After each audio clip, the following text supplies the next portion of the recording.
So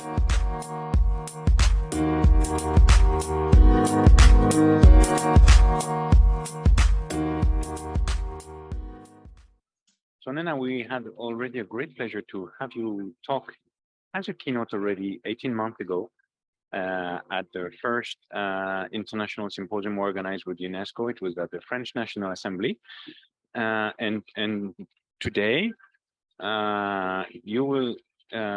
you're coming again from Ivory Coast, especially for us, to deliver this keynote. So we have half an hour. I think you plan to talk 15 to 20 minutes, and then we'll have 10-minute exchanges with the audience. And I strongly suggest people who are in the room to take the headphone. The sound is so much better with a headphone. Good afternoon, ladies and gentlemen. My name is Nnnenna. I come from the internet. The last time I spoke in this room, on this podium, somebody mistook me for a minister in Ghana. And I had to correct that. No, I'm not the minister from Ghana. So it is important for me to explain that I'm not speaking on behalf of the Web Foundation, and I'm not representing the foundation in this conference. So I'll be speaking on behalf of me, myself, and I, thanking you, Le Plus Important, Radical Exchange, UNESCO, and especially folks who are online, who have been connected since morning. I really do appreciate you. I don't know what a keynote is. I honestly don't know. They use it for everything. They give it to big people, VVIPs and stars and all of that. I'm none of that. I'm just an everyday internet person. So what I will do with you will be in two parts. I have a few questions. The good thing about being a keynote speaker is that you can ask all the questions and the experts can now work on it and give you feedback. And so I don't have, I listened to Fritz in the morning when he said, someone else said the speech is not written by ChatGPT. I don't have a speech at all. So there is no possibility that it could have been written by anything. I have a pen and paper because I take a lot of notes. I have 5 questions and I have another 1 point. After that, I will be done. I share the photo. I will explain to you about the photo later. And so I've been following my good friend Matthias about everybody tweeting everything. I love to read. I love to inform myself. And I've been following UNESCO. I was informed of this conference many months ago. And I've been tracking what people are saying and what people are interested in.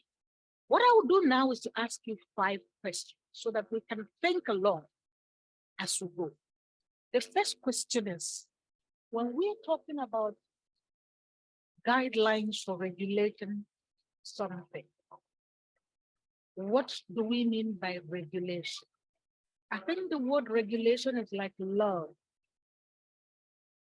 When you say, I love you, and I say, I love you too, I have hardly ever seen 2 people who have the same definition for the same word that they're expressing to each other.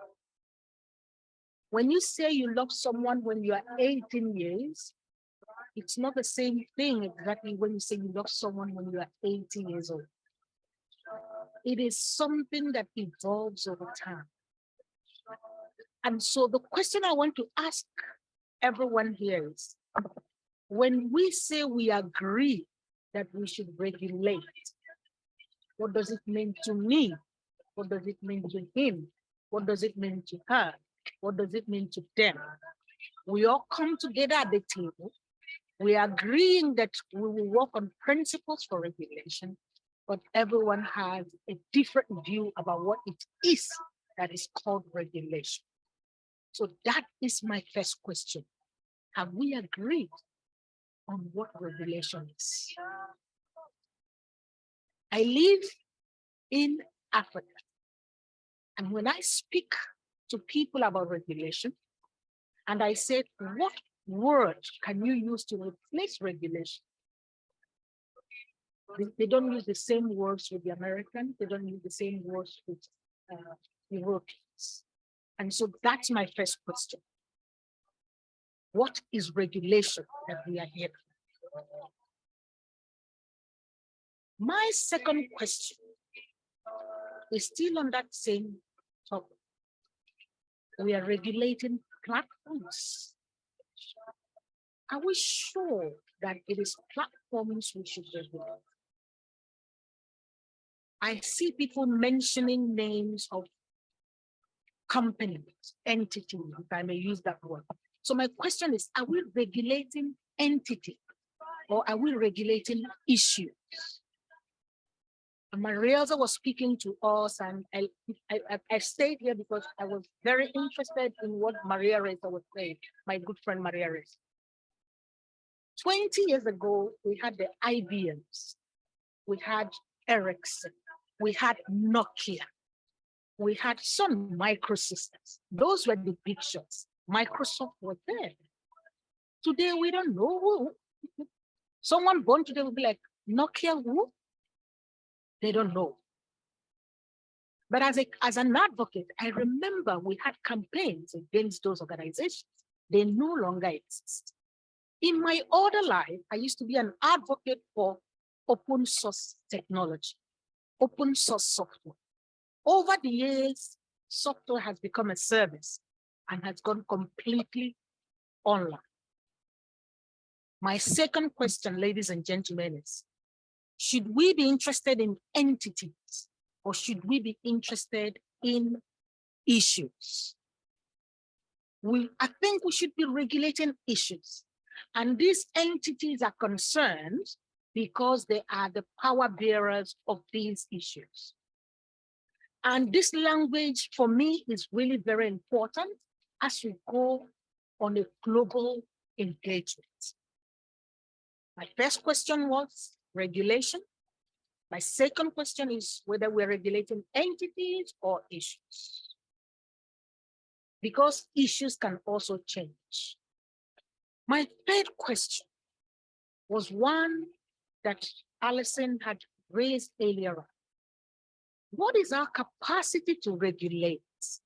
Because we're having guidelines, and these guidelines are wonderful. They tell us we have the 5 principles, we have what to do next.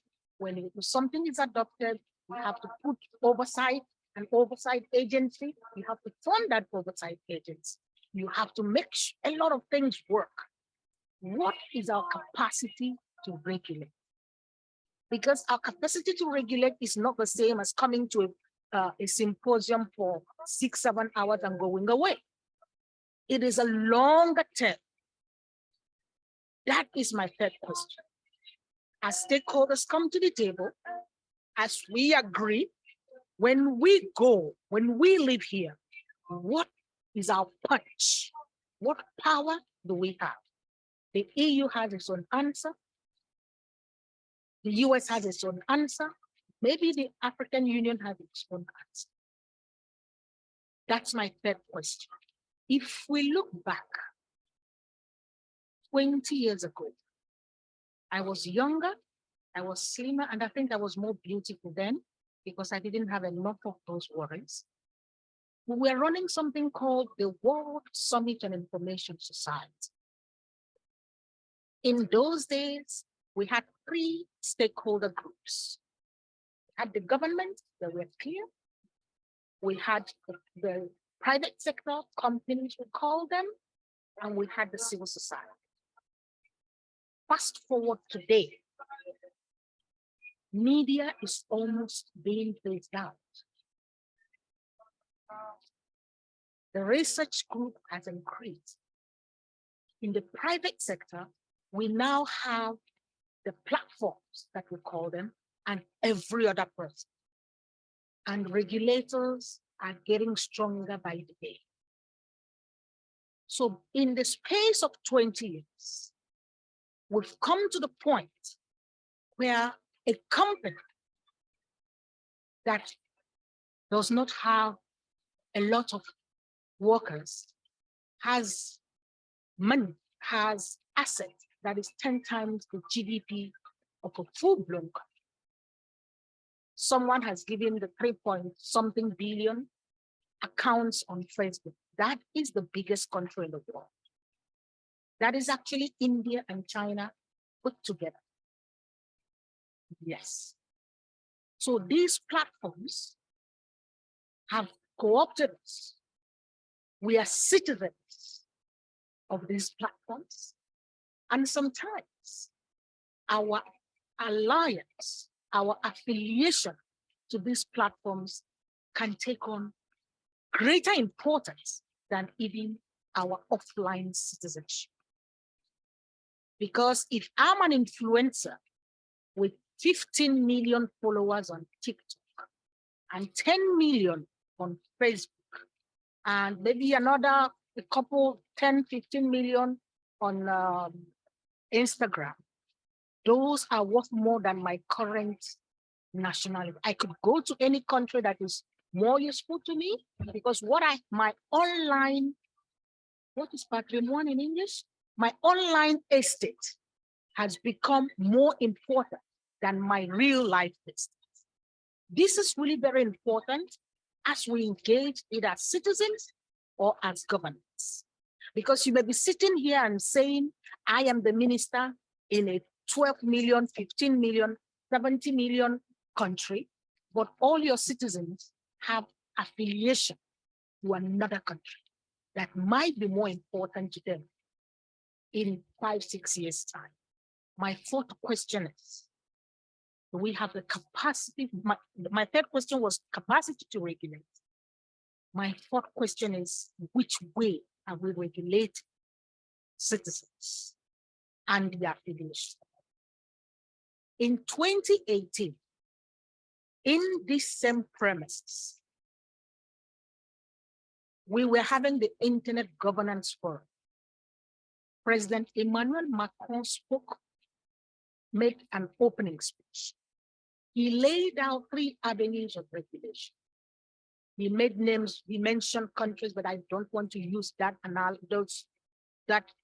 identity.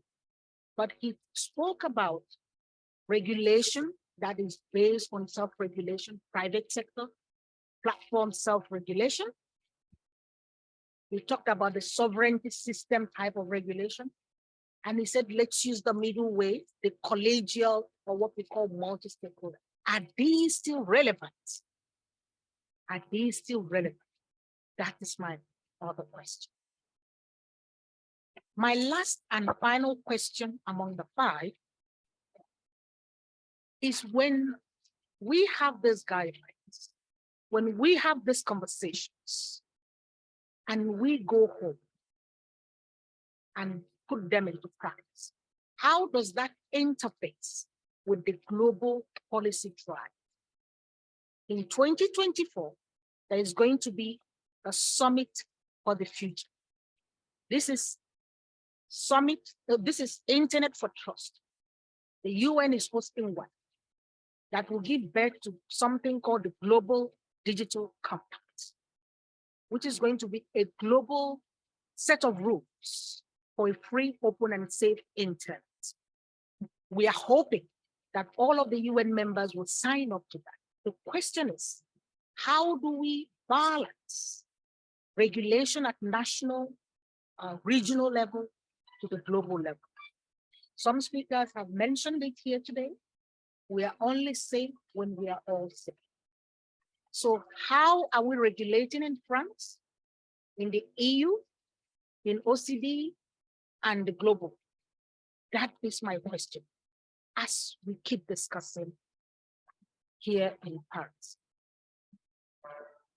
I will now share with you something totally different that has nothing to do with regulation, nothing to do with any organization. Gautier, do you see my photo? I will talk to you about this photo, and I will mention 10 things This photo that he's pulling up, I shot it in Doha, Qatar, about 2 months ago in December. Please show the photo again. No, they've seen me. It's good. This is a photo of a World Cup security official helping a fan wear his headgear. You had it on, it was WhatsApp photo. Yes. Yes. Okay. So, okay. We can share it. I will tweet that photo later on. So it's a photo of a security of the police, the FIFA World Cup police, helping a fan to wear his headband. Yes, the traditional Arab headband. I will come back to this photo later on. This is the best photo I took for all the 3 weeks I spent in Qatar during World Cup 2022. I want to share with you something that comes from the sports world.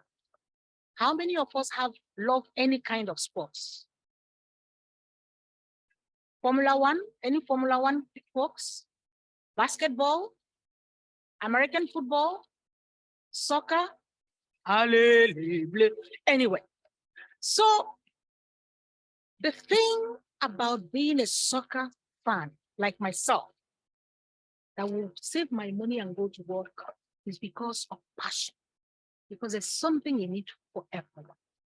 And for the next 5 minutes, I want to share with you why I spend thousands of dollars every 4 years to go to soccer World Cup. In sports, the first thing they do is to make the rules. Everybody knows the rules are made. You know how it's done. People who, whether it's tennis, whether it's soccer, there are rules to the game. The second thing is that the rules are made in an inclusive way. I can speak about soccer because that's where I'm a professional fan. The FIFA is the federation of other federations. And so decisions made in FIFA are actually by representatives of all the countries. Everybody knows that. So rules are made in a way that is inclusive of everybody's opinion. So I feel concerned when FIFA rules change because I know that my FA president would have participated one way or another. So rules, inclusive rulemaking. Then after a rule is made or changed, there is information, education, and communication on that rule. Everybody is informed that things have changed or some new things have come in. 10 years ago, we did not have the VAR. Everybody now knows what it is. So the rules are made, they are made in an inclusive manner, and we are informed. Everybody in the ecosystem is informed, we're educated, and they keep communicating. And in that communication, there is another set of communication. Someone raised it here today. I call it last mile communication. Communication that takes into consideration minority. Communication that takes into consideration people who may not be able to see or hear. And so if you go to a football match, you will see that there are rules with icons. If this is not allowed, they will put a photo of that which is not allowed so that people who may not be able to read can understand. So pictographs are used in sports to show you how things go. When the game starts, let's take, for instance, there's a penalty. You are going to see the referee. He will go up to the goalkeeper and tell him, you must remain on your line. He has to repeat that rule again. Make the rules, make them in an inclusive manner, inform, educate, and communicate. Communicate in a way that includes minority and vulnerable groups. Repeat it at the time that it has to be used. Remind, repeat, remind, repeat, remind, repeat. When these rules are made, and everybody knows, now there is an infrastructure. The physical infrastructure of the stadium allows for these rules to be kept. You don't just, I haven't seen any stadium where you stop in your car and you walk in. No, there is a space for security purposes. You go through a screen. The physical infrastructure of a game space, of a bowl, of a stadium is made in such a way that the rules will be respected. So we can't be making regulations until we have the physical infrastructure that agrees with it. Then there is a security infrastructure. And that guy there is a security guy. He will screen you. He will let you, if there are things that cannot be allowed, you go and store them somewhere, but he's there. You have to clear security first. In fact, there is first level security, second level security, last level security. The work I can do in my life is to go to a stadium, a football stadium, where Paris is playing Marseille. And then I'm the security person and I'm facing the crowd and the game is behind me. But those guys are needed because for the game to go on well, somebody needs to be there for this. So you have the infrastructure. For your case, it's going to be infrastructure, but still you have human governance of the whole show. And now there is compliance. Everybody needs to go by the rules we've set for ourselves. There is no point saying the rules apply to me and they don't apply to you. If we've set it, we've communicated, we've repeated, then we should all abide by it. That is what makes a game great. Number 9, rights and responsibilities. We've talked about the infrastructure and the security. When you go to a game, there's an entrance for mobility challenged people. There's an entrance for VIPs. There's an entrance for grade A tickets. There's an entrance for grade C tickets. And that governance allows that everyone goes to where their ticket leads them to. It is really very important that people's rights are respected and that those people whose rights are respected also bear their responsibilities. The last and final point I want to share is the us factor. The reason we go to the games is that it is for all of us. Whether you're a sponsor, whether you're a player, we all go by the rules because we're interested in the games. Whether you are Lewis Hamilton in Formula One, whether you are Lionel Messi or Cristiano Ronaldo or LeBron James or Baba or even a Rihanna coming to the Super Bowl, everybody has to go by the rules. And the reason is that when the rules are kept, when everybody complies, then we give ourselves the greater benefits. That man there has cleared security. He is now safe to go on to the bigger game. And that is why the traditional, we talk about multilingualism online. We talk about humanity online. That is why the security man can say, now that you are no longer a threat, we are one. I can help you dress up and you are going to enjoy the game real good. And so when we are regulating threats, it is because we each have a part to play, but we also have a benefit to receive from it. And so the us part of the game is very important when we are setting the rules, because we know we are in this together. Sir Tim Berners-Lee calls it for everyone. The UN says, leave no one behind. And so whether you are like myself, Nnnenna, who will save up money and go to the games, or you watch it from front, or you go to a viewing center, wherever you go, it is the same beautiful game. And now I want to end. Why do they do all of these things in sports? It is for 2 reasons. When you trust the process, When you know the process, when you know how rules are made, when you know that everyone has kept their part of the game, then whatever the product of a match, you will go home with. And so Qatar will spend billions of dollars to host countries, but Qatar lost all 3 matches they played during the World Cup. Did they complain? No, because it went according to the rules. And so what my submission to you today is that when we make these rules, regulations, guidelines, whatever we want to call them, when we make them the way we play sports, then people will accept the finality, the result of it, even when it does not play in their own interest.